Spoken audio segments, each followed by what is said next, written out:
crashes, defective products, dangerous drugs, injuries, and abuse. Across the state of Alabama, the attorneys, proudly sponsored by the law firm of Hollis, Wright, are here to serve you.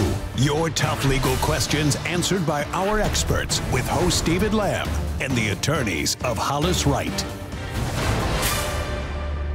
Hello and welcome into the attorneys. Thank you so much for being with us tonight. Got a really interesting topic of conversation, a great panel of experts. First, though, a couple of ground rules, things you need to know in case you want to join the conversation. A couple of ways to do so. You can text us that number 205-670-1949, or you can call us toll-free 844-529-8255, or easier to remember, just remember 844-LAW-TALK. Also, really cool thing that Hollis Wright does each and every Sunday night. Attorneys are standing by live right now. So if in the course of the program tonight you have a question pops into your mind that you would really like to speak with an attorney about, you've got that opportunity. Just pick up the phone and give them a call. That's a free, confidential, and off-air conversation. So that's a great opportunity. I'd certainly take advantage of that if you have a question and need some good, free legal advice. Let's jump into tonight's topic of conversation. Leading the way, John Spade from Hollis Wright. Good to see you, sir. Good to see you. How you doing? I'm doing well. What are we covering tonight? What areas are we covering? So here? Tonight we're talking about Social Security and disability law, something that our firm doesn't really do a whole lot of. So I'm glad that we've got an expert that practices in that area a lot. The wonderful, talented Miss Abby Clarkson over at Lloyd Hogan is here with us this evening. Abby, so great to have you. Thank you for taking some time and being with us this evening. I'm very happy to be here with you all. Thank you so much for inviting me. Absolutely. Tell us a little bit about just kind of your day-to-day, what are some of the cases you kind of handle, and what your daily attorney life is like. Okay, I've been with Lloyd and Hogan for about 5 years. We have 8 attorneys. We do a little bit of everything. We do handle some divorce law. I personally do not, but we have attorneys that do that. A little bit of personal injury and civil litigation. And then I manage our Social Security department and handle primarily the disability claims for the firm. Okay, and the Social Security and disability, can kind of explain to us what that is, what the intersect, or does it break it out into a couple of different benefits? Explain to us what that all means. There are a couple of different benefits. I'll warn you, there's some acronyms involved. The government loves their initials. Yeah, they do. Everything, some letters that stand for something. The program that most people think of when they think of disability is SSDI, Social Security Disability Insurance. Okay. And that is the fund, if you've ever looked at your pay stub and seen all the money the government takes out of your paycheck, one of those is the FICA wages, and part of that is for disability insurance. Okay. And it's a government insurance that protects the worker. In case you ever become disabled, then the government will pay you a check to kind of make up for some of the income you've lost because you're unable to work. They have another program called SSI, another acronym, Supplemental Security Income. Okay. And that is also if you've proven you're medically disabled, but you may not have the work history or paid in enough taxes to qualify for SSDI. SSI is a needs-based program. So in addition to qualifying medically, you have to meet financial criteria to draw that benefit, and it's reserved really for the poorest of the poor. You're not going to get rich drawing SSI, but it'll pay you a little bit every month. Help supplement it just a little bit. Yeah, hence the supplemental in the title. Yeah. Now you said something where you're describing others as medically disabled. What does that mean under Social Security's rules? How do you go about proving that? Okay, that's a lot to unpack. So what Social Security means is they look at, they call it your past relevant work, and that's any full-time job you have done in the last 15 years that you've worked at for long enough to have learned how to do the job. And they first look at that and they say, could this person return to that work? And that's step one. And if a person's not able to return to those past jobs, then they look at step two, is there maybe something easier this person could do, less physically demanding, what have you.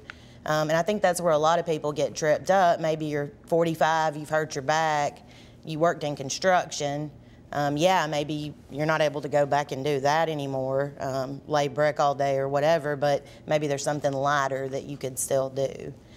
So it generally means ruling out any work that exists in the national economy. Okay. And then as a person ages, and it's pretty complicated, it's probably too much to go into on this program, but those rules relax a little bit because the government understands as you age, you're less inclined to learn new careers. You know, what is always interesting to me, we've done a few hundred of these shows, and it's interesting to me how attorneys, I don't want to say you attorneys, but the attorneys, how you all find where you land, you know, and what your area is, because every show it's almost a different topic and subject matter. For you, I'm just curious how you landed on this, because to me, it seems very complex and complicated. And I mean, for you, how did you kind of come to this line of work? I did land in it, that's for sure. I kind of befriended an older attorney that sort of was mentoring me, and he had some issues going on where he needed a little bit of help, so I started kind of covering some of these for him just when I was a hungry lawyer doing whatever I could do to make some money, and I really enjoyed it. It's non-adversarial. That means that there's no attorney representing the government. So it's just you in there with your client and the judge. And I really appreciate not having to deal with an attorney on the other side. Kind of build your case up and go present your evidence. Right, yeah. And then just the result you get from, you go to court, you get a pretty finite result, like you get to help that person and change their lives, really. You do. Absolutely, and that's, doing personal injury work, that's one of the benefits in what we do is being able to help somebody when nobody else can really help them in their time of need. It sounds like you get that same kind of satisfaction doing the Social Security disability, and you could probably get a result a little bit quicker than we can because the adversarial process drags it out from time to time. But being able to get that result must be really nice for your clients. It sure is. Yeah, I would bet. All right, why don't we do this? Why don't we step aside? All right, so we'll take our first break of the evening right here. As we step aside, a couple of reminders. Don't forget, Hollis Wright is all over social media. So not only can you call them and the numbers and the emails, you can do that, but if you are a big fan of Facebook or Twitter, Instagram, YouTube, the firm is also there. Just search Hollis Wright and you'll find them there. Great informational, educational resource. Just kind of a great follow if you're on social media. Make sure you pick up and you kind of keep up with what's going on at Hollis Wright. Stay tuned. We've got more of the attorneys coming right up.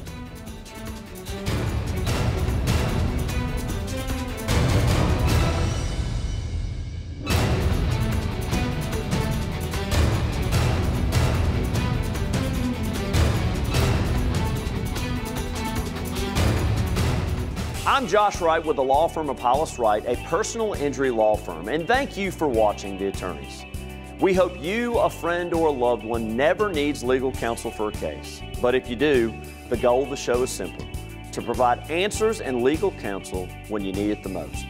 Your call to the show is free and off air.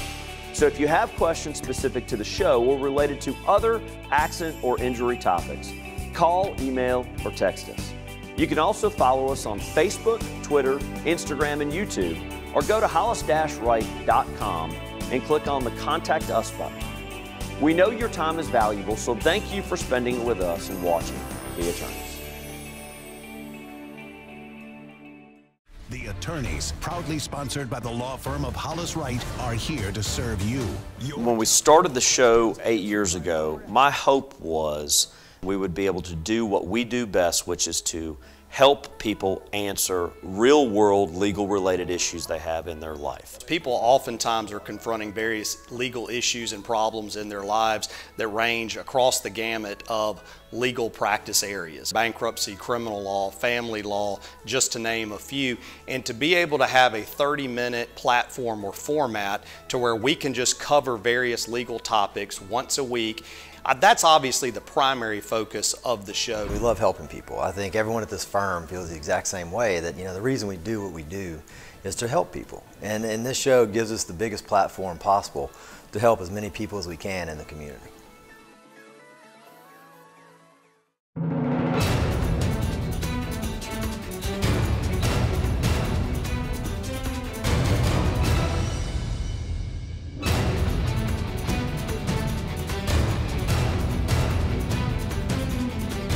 Welcome back into the attorneys. Appreciate you being with us tonight. Before we get back into the conversation, a reminder, the attorneys from Hollis Wright standing by live all throughout the program tonight. So if you have a question, need some free, confidential, all-fair legal advice, take advantage of that opportunity all throughout the program tonight. John?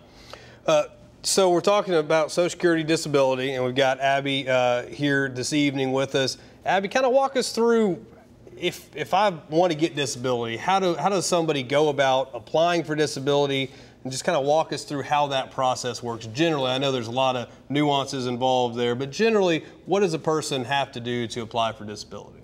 Okay. Well, a person would need to file an application with Social Security. That can either be done in person, just by physically going down to the Social Security office and sitting with someone, or it can be done online. Social Security's made a lot of improvements in their website, and you can actually get on the website and do it that way. We file applications for our clients.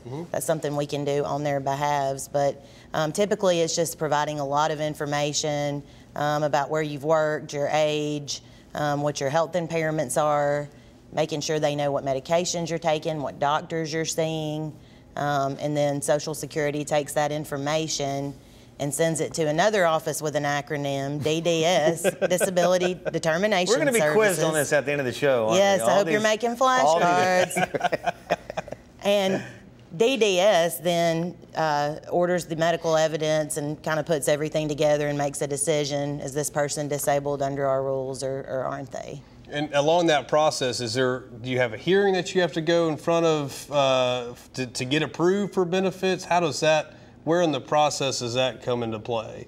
That's after you've been shut down a couple times. You'd initially apply. You don't have to go in front of a judge or anything like that. Disability Determination Services lets you know, yay or nay. If you're denied, and this is a new thing, so hot tip for the viewers, Alabama has reinstated a reconsideration process where then you have to file initially a first appeal. Okay. And ask that same office, like, hey, are you sure I'm not disabled? Take another look. So that's done. That takes a few months. If reconsideration is denied, then the appeal would go, it's called a request for hearing. You go in front of an administrative law judge. And that's the big waiting time. You always hear about the backlogs and the waiting time to get disability. That's really kind of where the wait kicks in. It's waiting to see that judge. Now, and the clients that you represent, do you get people all throughout the process? Some that are at the beginning, starting to submit their initial, documentation. Some that maybe have been denied or in the, trying to get everything reconsideration. Where all do your clients come from? Is it all along the process, or more in the beginning, in the back? Probably more in the beginning. We really encourage people to hire an attorney straight out of the gate.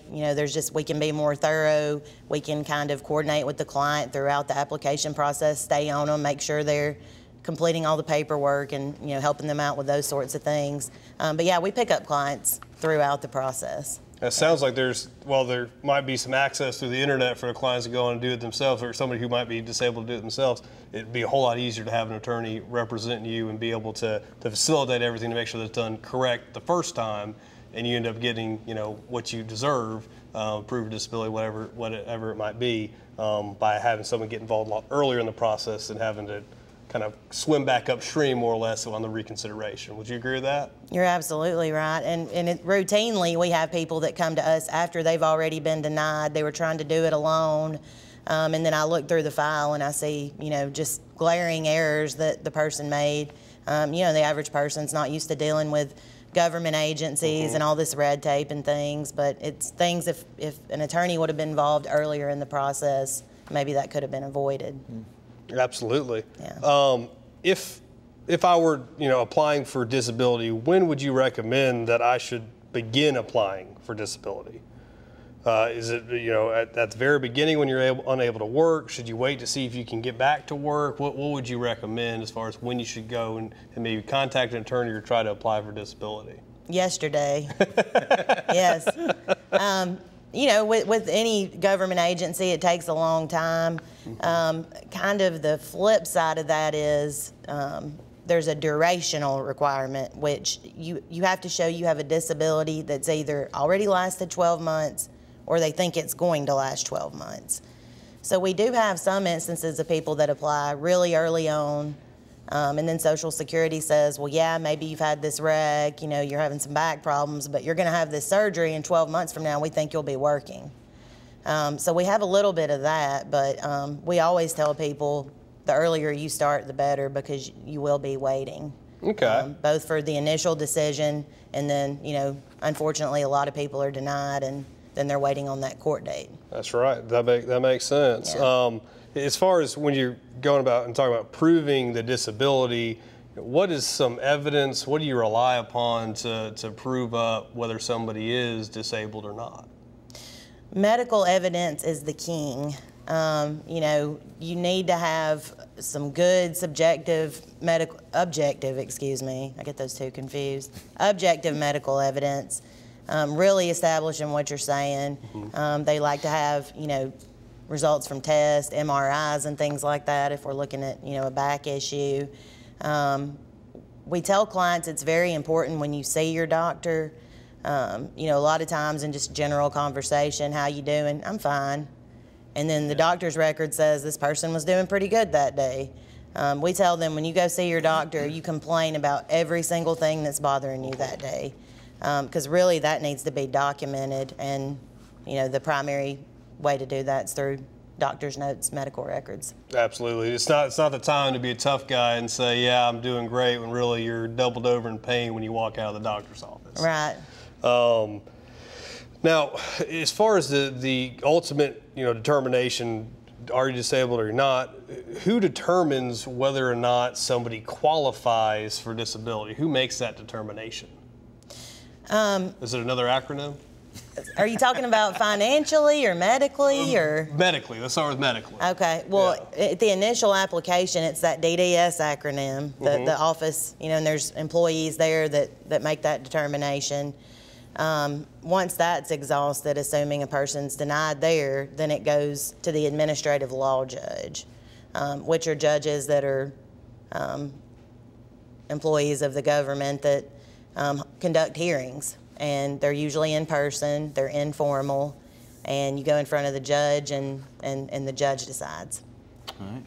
Time for us to take our final break of the evening. We're going to step aside right here, but don't worry, we've got one more segment remaining, but just a few minutes remaining. If you want to join our conversation, we'd love to hear from you. Stay tuned. More of The Attorneys coming right up.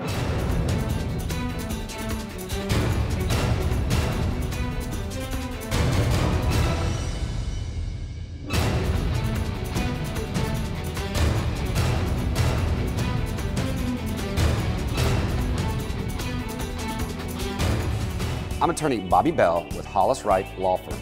In today's world, social media is all around us.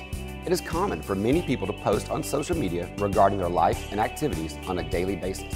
Facebook, Instagram, Twitter, and similar social media are a great way to stay connected to others and to share your experiences and thoughts. Some seemingly innocent social media posts, however, can have devastating effects if you're involved in litigation, especially in a personal injury claim, a contested divorce, or a child custody battle. Courts regularly allow adverse parties access to the other side's social media accounts, allowing relevant posts to be presented as evidence. These rules have allowed social media to become a hotbed of information in the litigation world. In fact, we are seeing more and more preservation orders issued by courts requiring you to collect and save any and all social media activity. Therefore, it's advisable that even before there's litigation, lawyers should advise their clients that social media content may be discoverable. Here are a few helpful tips. 1. Do not post anything about the case. This includes posts regarding conversations or meetings with your attorneys, remarks about your injuries, negative remarks about the opposing party. Do not post anything you would not want read in open court to either a judge or jury. 2. Avoid new friend requests from people you do not know. Many law firms and insurance offices may attempt to have employees follow you on social media in an attempt to gain information. 3. Limit adding new photos, check-ins, photo tagging, etc. Seemingly innocent posts may be used against you. Regular check-ins at restaurants, parties, or other events with friends can cast doubt on any claims of loss of enjoyment of life, pain and suffering, or emotional distress, since you appear to be living life as usual. 4. Increase your privacy settings. Many social media sites frequently update and change their privacy settings. In the litigation context, it is possible you may have to preserve and present anything you posted. Therefore, we encourage you to be smart and careful when using social media. Please remember, your call, email, or text to the attorneys is free. All of us at Hollis Wright want to help answer your questions on real issues you face. Remember, a competent lawyer will respond to every question you send in. That's our pledge and promise to you. Thanks for watching The Attorneys on WETM 13.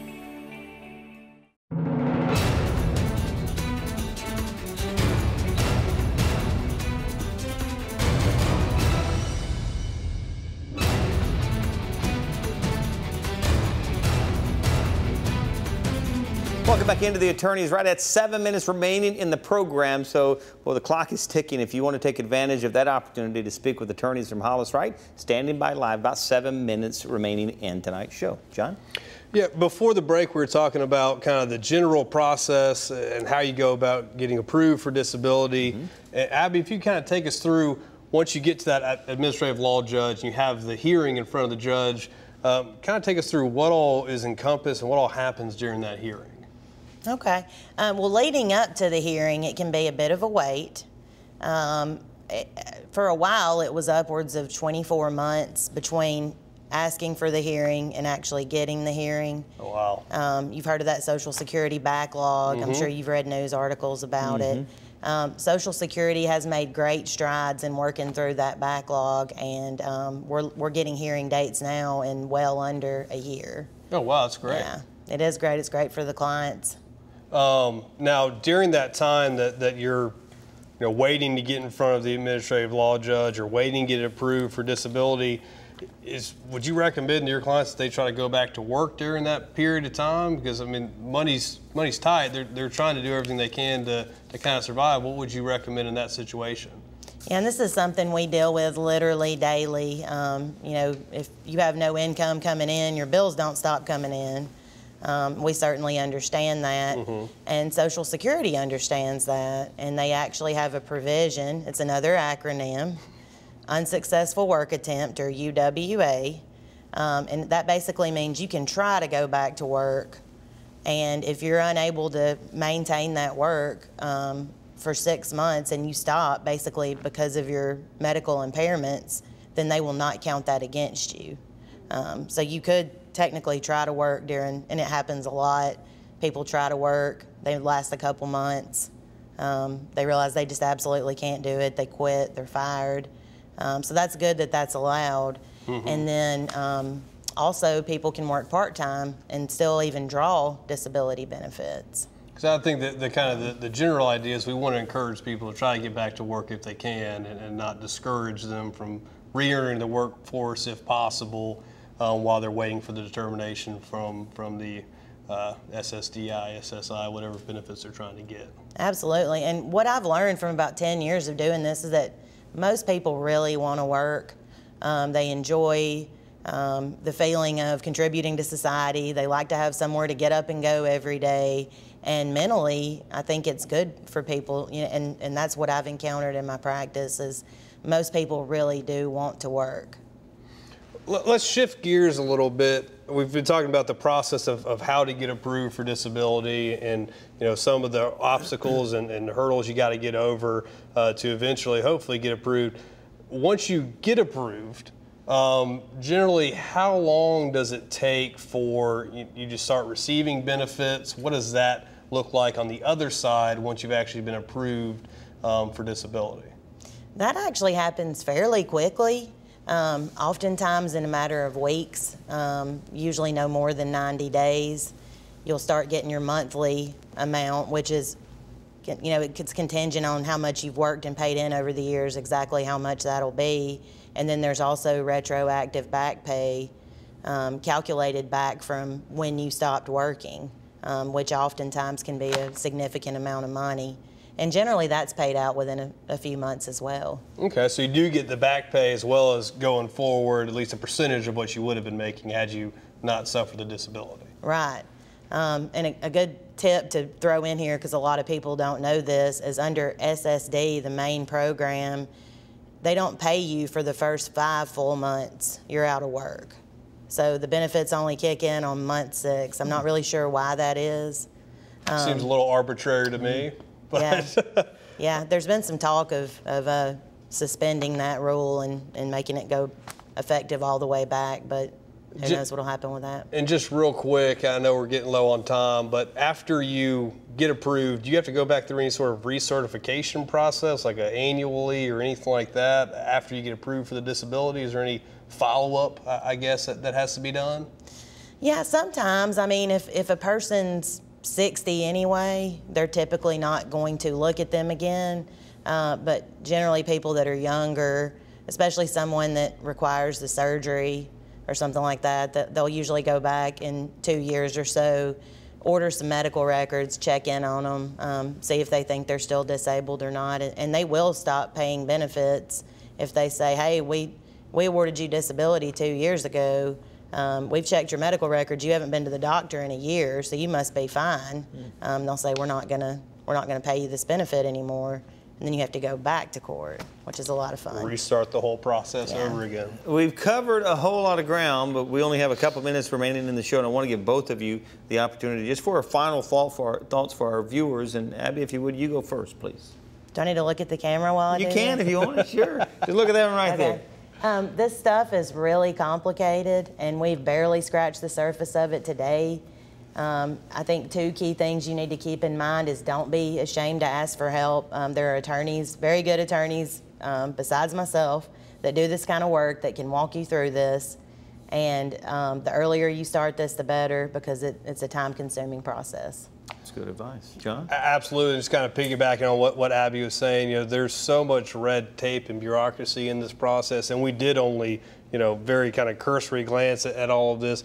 Getting down in it, you need somebody who's qualified to handle these types of cases, who knows the ins and the outs. It's better to get an attorney involved on the front end, whether it be Abby or somebody else who handles these types of cases. Get involved early in the process. That way you don't fall into some of the pitfalls that are out there trying to get approved for the disability. And real quick, John, SSDI stands for? Social Security Disability Insurance. Yay! Yeah, I got it. He moves on. That's right. He scored. Abby, thanks for the time. Thank you so much for having me. Enjoyed it. Yeah, thanks. Yeah, absolutely. Thanks for coming on. Glad to be here. Glad to have both of you, and glad that you are with us as well. Hope this information tonight has been helpful. We're going to wrap things up here, but the firm, the numbers and the information you see on your screen, if you need any help at all, let Hollis Wright know. Thanks so much for being with us. We'll see you next time on The Attorneys.